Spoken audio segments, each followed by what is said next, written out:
Hello అండి, welcome to mummy diaries. Healthy and tasty protein powder పిల్లల కోసం అయితే తయారు చేసేసుకుందాము. ఇక్కడ నేను రాగులు అండ్ గోధుమలు నానబెట్టేసుకొని పక్కన ఉంచుకున్నానండి. ఓవర్ నైట్ నానబెట్టుకొని ఒక డే మొత్తం ఇలా మొలకలు అయితే కట్టేసుకొని ఉంచుకోవాలి.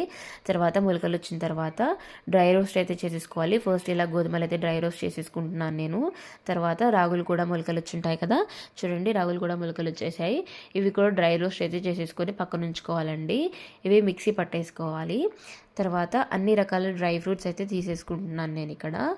అవిసె గింజలు తీసుకున్నాను, నువ్వులు తీసుకుంటున్నాను, కాజు, బాదం, పిస్తా, వాల్నట్, పల్లీలు, melon seeds, sunflower seeds, oats, lotus seeds and పుట్నాలు కూడా తీసేసుకుంటున్నాను. డ్రై రోస్ట్ అయితే చేసేసుకోవాలి. నువ్వులు, flax seeds, lotus seeds, oats dry roast చేసేసుకొని పక్కన ఉంచుకోవాలండి. తర్వాత అదే బాంటీలో బాదం, పుట్నాలు, కాజు, కిస్మిస్, walnut, sunflower seeds, melon seeds, పిస్తా, పంకిన్ సీడ్స్ అన్నీ డ్రై రోస్ట్ చేసేసుకొని పక్కన ఉంచుకోవాలండి. పల్లీలు కూడా వేపుకొని పొట్టు తీసేసుకొని పక్కన ఉంచుకొని చల్లారిన తర్వాత పొడి అయితే చేసేసుకొని పక్కన ఉంచుకోవాలి. ఈ విధంగా రాగులు అండ్ గోధుమలు కూడా పొడి చేసేసుకొని జల్లెడ చేసేసుకొని పక్కన ఉంచుకోవాలి. ఇవి రెండు కలిపేసుకోవాలండి. డ్రై ఫ్రూట్స్, గోధుమలు అండ్ రాగులు కలిపేసుకొని మిల్క్ పౌడర్ అయితే తీసుకుంటున్నానండి. స్వీట్నెస్ కోసం milk powder and chocolate powder అయితే యాడ్ చేసేసుకొని స్టోర్ చేసి పెట్టుకుంటే ఎంతో హెల్దీ అండ్ టేస్టీ పిల్లల ప్రోటీన్ పౌడర్ రెడీ.